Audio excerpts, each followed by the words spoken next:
Heute bei den Lately News hat der Videospiel-Publisher EA in Toronto auf die Kritik vieler Spieler reagiert, dass es im neuen UFC-Spiel mehrere minutenlange, nicht abbrechbare Werbeeinblendungen gab.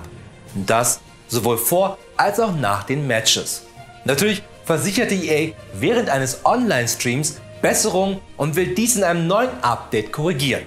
Wann dieses Update jedoch genau kommen soll, kann ich leider im Augenblick nicht sagen, da bei dem EA-Stream immer noch eine nicht abbrechbare Werbeeinblendung läuft. Noch mehr gleich bei den News.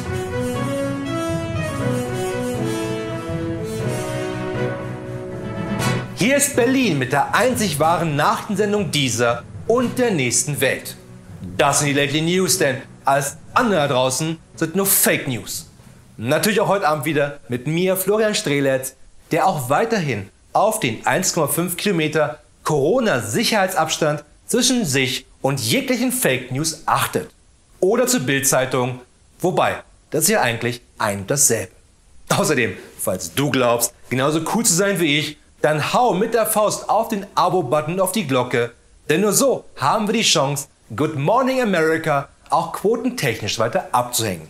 Natürlich bin ich heute wieder nicht allein im Studio, sondern auch diesmal werde ich unterstützt von den einzigartigen Lately News Korrespondenten aus allen Ecken der Welt. Ob aus New York, Sydney, Bielefeld oder aus Kythira, wo ein paar Archäologen am Strand nur darauf warten, dass sich erneut aus dem Schaum der Wellen Aphrodite erhebt. Und nicht etwa, um auf Museumskosten nun eine schöne Zeit zum Chillen auf der Insel zu haben. Außerdem präsentiert uns heute noch unser Sondermatrix-Korrespondent Neo Hacker Code die neuesten Trends aus der Matrix. Und scheinbar ist gerade Neo auf dem Weg entweder zu Trinity oder zum Matrix Donutladen, der wieder Neos Lieblingsdonuts im Sonderangebot für 0,110 $ hat. Hoffentlich hat aber Neo nicht wieder seine Brieftasche vergessen, sonst muss er wieder einen auf Agent Smith machen und den Kassierer vom Donutladen hacken. Oder Sex mit ihm haben, das war schon bei den originalen ersten 3 Teilen nie genau zu differenzieren. Aber hoffentlich schützt sich Neo mit einem 011011 großen Kondom über dem USB-Anschluss. Nicht, dass er sich einen Code Red einfängt. Schon wieder.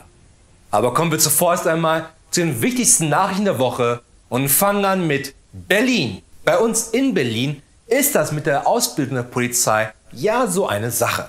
Nicht umsonst basieren fast alle Teile der Police Academy Filmreihe auf wahren Begebenheiten aus der Polizeiausbildung hier bei uns. Leider wird heute nicht mehr Beatboxen gelehrt, was man damit alleine an Strom hätte sparen und die Polizei wieder grün machen können. Zudem wäre die Polizei mit beatboxenden Sirenen umweltfreundlicher als die Feuerwehr, die dafür bekanntlich immer noch auf Katzen mit einem Hammer schlägt. Ein Wunder, dass die PETA da noch nicht aktiv wurde. Vermutlich haben die Feuerwehrleute einfach zu gut durchtrainierte Oberkörper. Jedenfalls hat nun die Polizei sich selber auch einmal überprüft und dabei ist eine Verwaltungsangestellte von der Polizei festgenommen worden. Die 42-jährige Frau wurde dabei erwischt, wie sie in ihrem Auto Drogen zu sich nahm. Dazu muss man aber auch sagen, dass man kaum ohne Drogen überhaupt die Arbeit in der Verwaltung der Polizei ertragen kann. Währenddessen in Freiburg. Als jemand, der auch weiterhin die Straßenverkehrsordnung nicht in Ordnung findet, versuche ich natürlich dieser immer wieder aus dem Weg zu gehen. Leider bedeutet dies nun, auf dem Gelände von so freundlichen Botschaften wie Nordkorea, dem Iran oder Russland fahren zu können. Was jetzt nicht ganz so optimal ist, da ich meinen feuerwehrroten Ferrari innerhalb von 1,4 Sekunden von 340 auf 0 km/h abbremsen muss. Aber auch nur, weil keine der Botschaften einen Nachbau einer örtlichen Formel-1-Strecke vorweisen kann. Allerdings hätte mein Bremsen auch ein Mann aus Freiburg etwas ernster nehmen sollen, dann hätte er nicht seinen neu gekauften 63.000 € teuren Sportwagen schon bei der Jungfernfahrt zu Schrott gefahren. Aber trotzdem schön zu sehen, dass Joachim Löw nach seiner Zeit als Nationaltrainer der deutschen Fußballnationalmannschaft immerhin ein Hobby gefunden hat, bei dem er Autos genauso an die Wand fahren kann wie vorher die Nationalmannschaft. Derweil in London. Mein Hund Sisu hat ja nach 13 Jahren ihr Model-Dasein bei ihrer eigenen Hundemodemarke Schnuffywear mit dem Ruhestand getauscht, um sich nun auf die wichtigen Dinge im Leben zu konzentrieren, Mordfälle auf Rügen aufzuklären.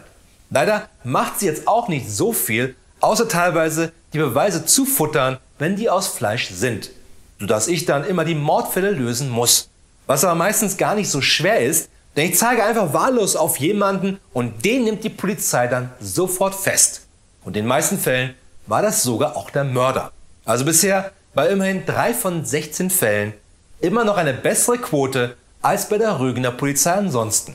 Und ein Beispiel an Sisu hat sich auch Palmerston, der Kater des britischen Außenministeriums, genommen und ist auch in den Ruhestand gegangen. Wobei als Katze war seine Arbeit schon vorher eigentlich nichts anderes als Ruhestand. Noch zum Abschluss, das Fake News Medium der Woche ist diesmal eindeutig das H4F Magazin. Das hat sich gezeigt, dass das Failing H4F Magazin nur vollgestopft ist mit Fake News. Ich hatte ja schon zuvor einmal erwähnt, dass ich im Sommer immer alle Fenster offen lasse, damit meine Klimaanlage halb Berlin herunter temperieren kann auf angenehme 15 Grad. Nur leider hat mir das ziemlich Probleme eingebracht. Nicht nur mit meinem einen Nachbar, der tagsüber in seinem Sarg liegt zur Regeneration, damit er dann nachts Wer wird Millionär moderieren kann, sondern demonstrieren nun seit Monaten Jugendliche immer wieder freitags vor meiner Haustür. Da aber meine Haustür ein paar Kilometer von meinem Fenster entfernt ist, kam bei mir nur immer an, dass die von der H4F-Bewegung wären. Also holte ich mir eine Ausgabe vom H4F Magazin, Heizen for Future, um die Jugendlichen besser verstehen zu können. Leider bemerkte ich erst später, nachdem ich den Jugendlichen mit meinem Heizofen eingeheizt hatte, dass sie von der F4F Fridays for Future waren. Immerhin wehte dann meine Klimaanlage die Asche der Jugendlichen weg, so dass Günther Jauch sich auch nicht wieder wegen der Verschmutzung des Gehweges aufregen konnte.